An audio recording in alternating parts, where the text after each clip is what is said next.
Hello, good morning, जोहार। मैं राजू और आप देख रहे हैं 24 झारखंड न्यूज। चलिए जानते हैं झारखंड की आज की 25 मुख्य बड़ी खबरों को।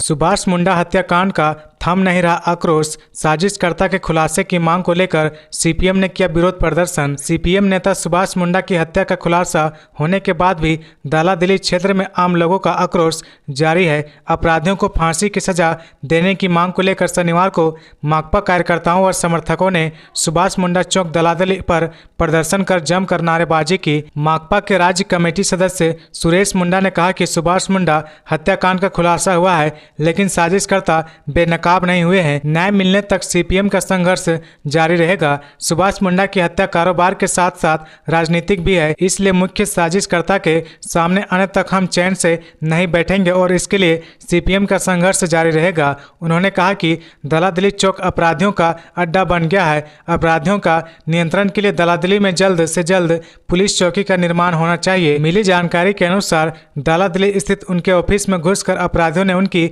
हत्या कर दी थी। 17 अगस्त से 4 अक्टूबर तक संकल्प यात्रा निकालेंगे बीजेपी अध्यक्ष बाबूलाल मरांडी। झारखंड प्रदेश बीजेपी भारतीय जनता पार्टी के अध्यक्ष बाबूलाल मरांडी 17 अगस्त से 4 अक्टूबर तक संकल्प यात्रा निकालेंगे। गिरिडीह में पार्टी की ओर से शनिवार को इसका ऐलान किया गया। गिरिडीह जिले के मधुबन में आयोजित 2 दिवसीय प्रशिक्षण शिविर में बाबूलाल मरांडी ने कहा कि आगामी दिनों में पार्टी को मजबूत करने के लिए बीजेपी के कार्यकर्ताओं और जनप्रतिनिधियों को बूथ से जीवंत संबंध स्थापित करने होंगे, तभी हमारी पार्टी आने वाले चुनाव में आशा के अनुरूप प्रदर्शन कर पाएगी। हम जनता से जुड़ेंगे तो जनता भी हमारे पार्टी से जुड़ेगी और हमारी जीत सुनिश्चित होगी। झारखंड के प्रथम मुख्यमंत्री और बीजेपी के प्रदेश अध्यक्ष बाबूलाल मरांडी ने पार्टी के नेताओं एवं कार्यकर्ताओं को संबोधित करते हुए कहा कि हमें अपने व्यवहार और परिश्रम से जनता का दिल जीतना होगा, तभी हमारे जनता हमारे साथ खड़ी होगी और हमारी पार्टी चुनावों में जीत दर्ज करेगी। उन्होंने कहा कि झारखंड की वर्तमान सरकार जनता को समाधान नहीं दे रही है, ऐसे विधेयक ला रही है जिससे जनता परेशान हो जाए। पूर्व मंत्री सरयू रॉय के खिलाफ एफआईआर का आवेदन, लगा कई आरोप। राज्य के पूर्व मंत्री सह जमशेदपुर विधायक सरयू रॉय के खिलाफ प्राथमिकी दर्ज करने के लिए शुक्रवार को धुरवा थाने में आवेदन दिया गया। विनय कुमार सिंह ने प्राथमिकी दर्ज करने के लिए दिए गए आवेदन में कहा कि मंत्री रहते सरयू रॉय ने अपनी विभागीय पत्रिका आहार के प्रकाशन में नियमों का पालन नहीं किया है। आवेदक ने कहा कि सरयू रॉय ने अपने मनोनयन के आधार पर झारखंड प्रिंटर्स का चयन कराया। झारखंड सरकार की वित्तीय और कार्यपालिका नियमावली के अनुसार 15 लाख से अधिक की राशि से होने वाले कार्य के लिए निविदा जरूरी है। इसके बावजूद सरयू रॉय ने मंत्री रहते मनोनयन पर झारखंड प्रिंटर्स को काम दिलाया। मनोनयन पर काम देने के लिए वित्तीय नियमावली 235 को शिथिल करने के लिए नियम 245 का सहारा लेना पड़ता है। साथ ही वित्त विभाग और कैबिनेट की सहमति जरूरी होती है, लेकिन सरयू रॉय ने वित्त और कैबिनेट किसी से सहमति नहीं ली। आगे बढ़ने से पहले अगर अभी तक आपने इस चैनल को सब्सक्राइब नहीं किया तो प्लीज सब्सक्राइब कर ले, जिससे आपको झारखंड की हर छोटी से बड़ी खबर की अपडेट आप तक पहुंचता रहे। नमाज खर्च आवंटन मामले में विधानसभा ने हाईकोर्ट में पेश की रिपोर्ट। नमाज खर्च आवंटन मामले में विधानसभा ने झारखंड के 4 पड़ोसी राज्यों से जानकारी जुटाने के बाद हाईकोर्ट में जवाब दाखिल किया गया है। इसमें कहा गया कि विधानसभा ने एक कमेटी बनाई थी जिसमें 4 राज्यों की विधानसभा में नमाज खर्च आवंटन पर जानकारी जुटाई। बिहार व बंगाल विधानसभा में नमाज खर्च है, जबकि यूपी और उड़ीसा में नमाज खर्च आवंटित नहीं हुआ है। झारखंड में नमाज खर्च आवंटन के खिलाफ अजय मोदी ने हाईकोर्ट में जनहित याचिका दायर की है। इसमें कहा गया कि विधानसभा में नमाज खर्च आवंटित करने का प्रावधान नहीं है। सरकार ने नियमों का उल्लंघन कर झारखंड विधानसभा में नमाज खर्च आवंटित किया है। झारखंड के अपराधियों का डाटाबेस तैयार। 18 दिन में 10 संगठित अपराधियों के 230 ठिकानों पर एटीएस ने की छापेमारी, 17 को किया गिरफ्तार। राज्य में अपराधियों के खिलाफ जीरो टॉलरेंस के लिए पुलिस एक्टिव। राज्य भर में पुलिस की हो रही कार्रवाई का परिणाम भी सामने आ रहा। एटीएस की टीम ने महज 18 दिनों में राज्य के प्रमुख 10 संगठित अपराधियों के 230 ठिकानों पर छापेमारी की है। इस छापेमारी के दौरान 17 क्रिमिनल को गिरफ्तार भी किया गया है। पुलिस की कार्रवाई और गिरफ्तारी का यह आंकड़ा इसी साल के 16 जुलाई से 3 अगस्त तक का है। यह जानकारी पुलिस मुख्यालय की ओर से दी गई है। प्रेस को अमोल बी होमकर आईजी अभियान, सुरेंद्र झा एटीएस एसपी और अनूप बिरथरे डीआईजी रांची ने संबोधित किया। पुलिस के आला अधिकारियों ने बताया कि झारखंड में संगठनिक आपराधिक गिरोह के खिलाफ झारखंड एटीएस की कार्रवाई जारी है। गिरिडीह में यात्रियों से भरी सम्राट बस नदी में गिरी, कई लोगों के डूबने की आशंका। झारखंड के गिरिडीह में शनिवार को बड़ा हादसा हुआ। यात्रियों से भरी सम्राट बस नदी में गिर गई। बताया जा रहा है कि गिरिडीह डुमरी मुख्य मार्ग पर स्थित बराकर नदी में यात्री बस गिरी है। कई लोगों के नदी में डूबने की आशंका है। सूचना मिलते ही पुलिस की टीम मौके पर पहुंच गई है। राहत बचाव कार्य जारी है। बताया जा रहा है कि बस में तकरीबन 30 लोग सवार थे। मौके पर गिरिडीह उपायुक्त नमन प्रियेश लाकड़ा और एसपी दीपक शर्मा मौजूद हैं। जान माल की हानि को लेकर फिलहाल कोई आंकड़ा या अपडेट सामने नहीं आया है। बताया जाता है कि बस के दुर्घटनाग्रस्त होते ही वहां अफरा तफरी मच गई। स्थानीय लोगों ने पुलिस को सूचना दी और राहत एवं बचाव कार्य जारी है। आर्थिक सहयोग से परंपरागत पेशे में सशक्त किए जाएंगे आदिम जनजाति समूह। आदिम जनजाति के लोगों को उनके परंपरागत पेशे में और दक्ष बनाकर उन्हें सशक्त बनाया जाएगा। इसके लिए झारखंड ट्राइबल डेवलपमेंट सोसाइटी राज्य के कई हिस्सों में आदिम जनजातियों के बीच काम कर रहा है। इसमें आदिम जनजाति समाज के लोगों को आर्थिक सहयोग देने से लेकर उनके उत्पादों को बाजार तक उपलब्ध कराकर उन्हें अपने पैरों पर खड़ा करने की कोशिश की जा रही है। इस योजना के तहत रांची जिले के बुंडू प्रखंड के बिरहोर जनजाति के लोगों को सशक्त करने की रणनीति बनाई गई है। झारखंड में सीएम स्कूल ऑफ एक्सीलेंस का हाल बेहाल, पढ़ाने के लिए शिक्षक नहीं। झारखंड के गरीब बच्चे भी प्राइवेट स्कूलों के बच्चे की तरह अंग्रेजी मीडियम की शिक्षा ग्रहण कर उनकी बराबरी कर सके, इसके लिए राज्य भर में सीएम स्कूल ऑफ एक्सीलेंस की शुरुआत की गई। इसके पीछे स्कूलों में आधारभूत संरचना का निर्माण करने के साथ साथ अत्याधुनिक computer lab, science lab, library तैयारी की गई। झारखंड सरकार ने प्रथम चरण में सीएम स्कूल ऑफ एक्सीलेंस के तहत राज्य में 80 स्कूलों का चयन किया, जिसमें संथाल परगना परमंडल के अलग अलग जिलों में 20 सीएम स्कूल ऑफ एक्सीलेंस स्कूलों का संचालन किया जा रहा है। स्कूलों की आधारभूत संरचना पर तो लाखों रुपए खर्च कर दिए गए, लेकिन यह विडंबना है कि अब तक इन जगहों पर विषयवार शिक्षकों की पदस्थापना नहीं हो सकी है, जिससे बच्चों की पढ़ाई तो प्रभावित हो रही है। स्कूलों के एक्सीलेंस बनने की उम्मीद के साथ बच्चों के सपने भी धुंधले हो रहे हैं। बच्चों को बेहतर और गुणवत्तापूर्ण शिक्षा प्रदान करने के लिए आवश्यक है कि स्कूलों में संसाधनों के साथ साथ शिक्षकों की समस्याएं भी दूर की जाए। आजसू कार्यकर्ताओं ने प्रतियोगी परीक्षा विधेयक की प्रति जलाई। आजसू कार्यकर्ताओं ने झारखंड प्रतियोगी परीक्षा विधेयक 2023 की प्रति जलाकर शनिवार को अपना विरोध जताया। आजसू के प्रदेश अध्यक्ष गौतम सिंह ने विधेयक को युवाओं के लिए काला कानून बताया। कहा कि सरकार ने खुद इस विधेयक को नकल कर बनाया है और इसके जरिए नकल रोकने का दम भर रही है। कहा कि इस विधेयक से किसी भी व्यक्ति को शिकायत करने या अनियमितता की सूचना देने के अधिकार से वंचित रखने की तैयारी की गई है। यह हमारे संवैधानिक अधिकारों का हनन है। आजसू के अभिषेक शुक्ला ने कहा कि झारखंड के युवा इस काले कानून का बर्दाश्त नहीं करेंगे। वहीं राहुल तिवारी ने कहा कि आजसू की ओर से इस काले विधेयक का तब तक विरोध किया जाएगा जब तक इसमें संशोधन न किया जाए। विरोध प्रदर्शन में नीरज वर्मा, ज्योत्सना केरकेट्टा, ओम वर्मा, चेतन प्रकाश, नीतीश सिंह, दीपक दुबे, अभिषेक झा व अन्य शामिल थे।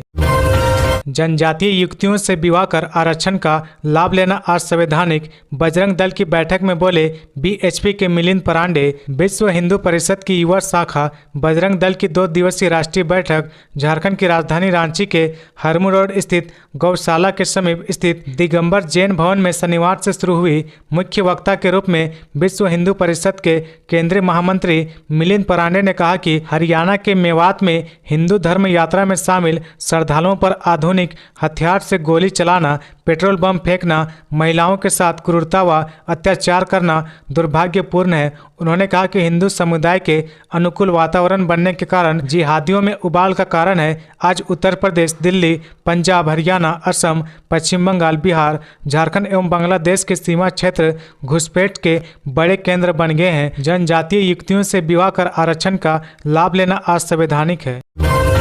जमीन घोटाले में राजस्व उप निरीक्षक भानु प्रताप प्रसाद के खिलाफ नया केस दर्ज, जेल में चली लंबी पूछताछ। रांची में जमीन घोटाले में मनी लॉन्ड्रिंग के तहत जांच कर रहे ईडी ने एक नया case enforcement case information report ECIR दर्ज किया है। यह केस रांची के सदर थाने में 1 जून 2023 को दर्ज कांड संख्या 272/2023 के आधार पर दर्ज किया गया था। इस केस का आरोपी बड़गई अंचल का राजस्व उप निरीक्षक भानु प्रताप प्रसाद है, जिसे ईडी ने मनी लॉन्ड्रिंग के तहत छानबीन के बाद गिरफ्तार किया था।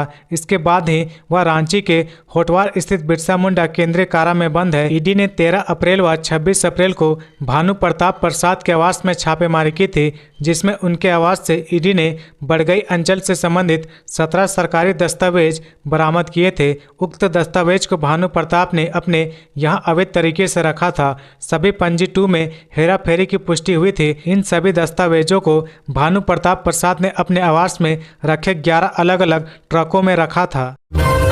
झारखंड में बच्चों के भविष्य के साथ खिलवाड़, स्कूलों में पढ़ा रहे फर्जी शिक्षक, सरकार ने लिया ठोस कदम। झारखंड में फर्जी सर्टिफिकेट पर गिरिडीह में 225 पारा शिक्षक नौकरी कर रहे हैं। उनके प्रमाण पत्रों की जांच के बाद इसका खुलासा हुआ। उन्हें सेवा से हटाने के लिए गिरिडीह जिला शिक्षा अधीक्षक विनय कुमार ने निर्देश दे दिया है। इससे पहले भी गिरिडीह के 60 शिक्षकों के सर्टिफिकेट फर्जी पाए गए थे, जिन्हें सेवा से हटाने का निर्देश स्कूल शिक्षा और साक्षरता विभाग ने दिया था। धनबाद के लोगों के लिए बड़ी खुशखबरी, घरों में पाइपलाइन से जल्द शुरू हो जाएगी गैस की आपूर्ति। धनबाद में पाइपलाइन से घरेलू उपयोग के लिए प्राकृतिक गैस की आपूर्ति का इंतजार लगभग खत्म हो चुका है। जल्द ही घर घर घरेलू पाइप्ड नेचुरल गैस यानी पीएनजी की आपूर्ति शुरू कर दी जाएगी। इसे लेकर तेजी से काम चल रहा। Gas Authority of India Limited GAIL Jagdishpur Haldia प्राकृतिक गैस पाइपलाइन परियोजना के माध्यम से घरेलू पीएनजी सेवा आरंभ करने में लगी हुई है। इसी क्रम में गेल गैस लिमिटेड ने औद्योगिक और वाणिज्य इकाइयों के लिए पीएनजी की कीमतों में कमी की है। पहले औद्योगिक पीएनजी की कीमतें 66 रुपये प्रति एससीएम थी और कटौती के बाद अब नई कीमतें 63 रुपये प्रति एससीएम स्टैंडर्ड क्यूबिक मीटर होंगी। क्यों बंद किया गया खरकई डैम प्रोजेक्ट, हाईकोर्ट का सरकार से सवाल। कंपनी को भी जारी किया नोटिस। स्वर्णरेखा बहुउद्देशीय परियोजना को बंद करने के खिलाफ दाखिल जनहित याचिका पर सुनवाई करते हुए हाईकोर्ट ने राज्य सरकार से जवाब तलब किया है। चीफ जस्टिस संजय कुमार मिश्रा और जस्टिस आनंद सेन की अदालत ने सरकार को यह बताने को कहा कि 6000 करोड़ से अधिक खर्च होने के बाद प्रोजेक्ट को क्यों बंद कर दिया गया। खरकई डैम का निर्माण करने वाली कंपनी को भी कोर्ट ने नोटिस जारी किया है और 11 अक्टूबर तक जवाब दाखिल करने का निर्देश दिया है। इस संबंध में संतोष कुमार सोनी ने हाईकोर्ट में जनहित याचिका दाखिल की है। प्रार्थी की ओर से वरीय अधिवक्ता अजीत कुमार व श्रेष्ठ गौतम ने अदालत को बताया कि स्वर्णरेखा बहुउद्देशीय परियोजना में अब तक 6500 करोड़ रुपए खर्च हो चुके हैं, लेकिन राज्य सरकार ने मार्च 2020 में इस योजना पर काम बंद करने का आदेश दिया। सरकार की ओर से जारी उक्त आदेश बिल्कुल अनुचित और गैर वाजिब है। यदि परियोजना को बंद करने का निर्णय